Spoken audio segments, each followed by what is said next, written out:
biggest challenges for folks is just getting started? You mentioned I love to just rip it off. Let's go rip dials, rip the band-aids. But what are some of the things that you see with the teams you're working with, the reps you're working with, as to this call reluctance, and then maybe some tips and ideas around getting over that, and then we can jump in and do some live coaching today. But I'd love to get your perspective, because I think with your perspective, people can really benefit from maybe right after this getting in and making some calls today.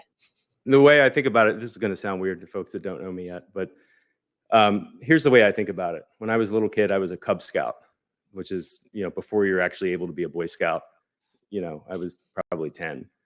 And we went to summer camp for 2 weeks. And it was, even though it was August, it was really cold in the mornings. So we were in our tents. And we had to get up every morning and do what they call the polar bear swim, which is just jumping in the pool. And it's kind of cold out in the morning. And to me, as a little kid, that pool looked like an Arctic glacier, and I wanted to stay in my warm sleeping bag. So I noticed, and I didn't notice it really at the time in this way, but I do now. It's kind of a metaphor for this. Most people, including me, would kind of get up to the pool, sort of still have a blanket on, and kind of dip our toe in, and just painfully, 1 inch at a time, get in the water. And then there was other people that would just jump out of their sleeping bag, run to the pool, and just jump in and tear that Band-Aid off. A second later, they're acclimated to the temperature and it feels fine. It's over with. It's done. What's next?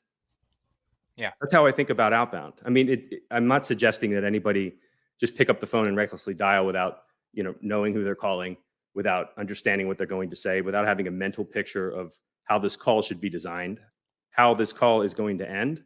That's critical. Like having a mental picture of how you want this call to end. And the same applies if you're going to a meeting with someone. Like visualize how you want it to end. And that will help guide you to think on your feet. Because when you rip Band-Aid off, what happens is fight or flight takes over to a degree.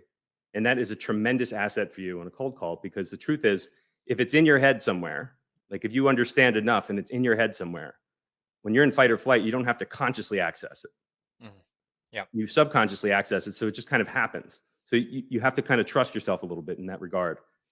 Do the necessary preparations to understand your product, your solution, your personas, their pain points, and then just focus only on that goal and then dial. When you rip the Band-Aid off, when you jump in the cold pool, right? The second call is a lot easier. You're not procrastinating with these little micro actions, adjusting your chair.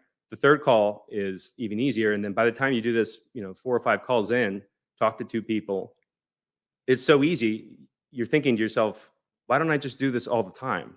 All day. It's just so easy, right? The ROI on cold calling is so much higher than it is on anything else, because there's no noise in that channel, right? People talk a big game about cold calling, but the reality of it is most reps at companies aren't doing it. The ones that are, maybe they're doing like a spotty effort with it. And then you have teams that they're call first. They're like you, Ryan. And they're the ones that are crushing it right now. Like when I say crushing it, I'm talking about crushing it right now. That's the reality of it. And that's what I see all over the place.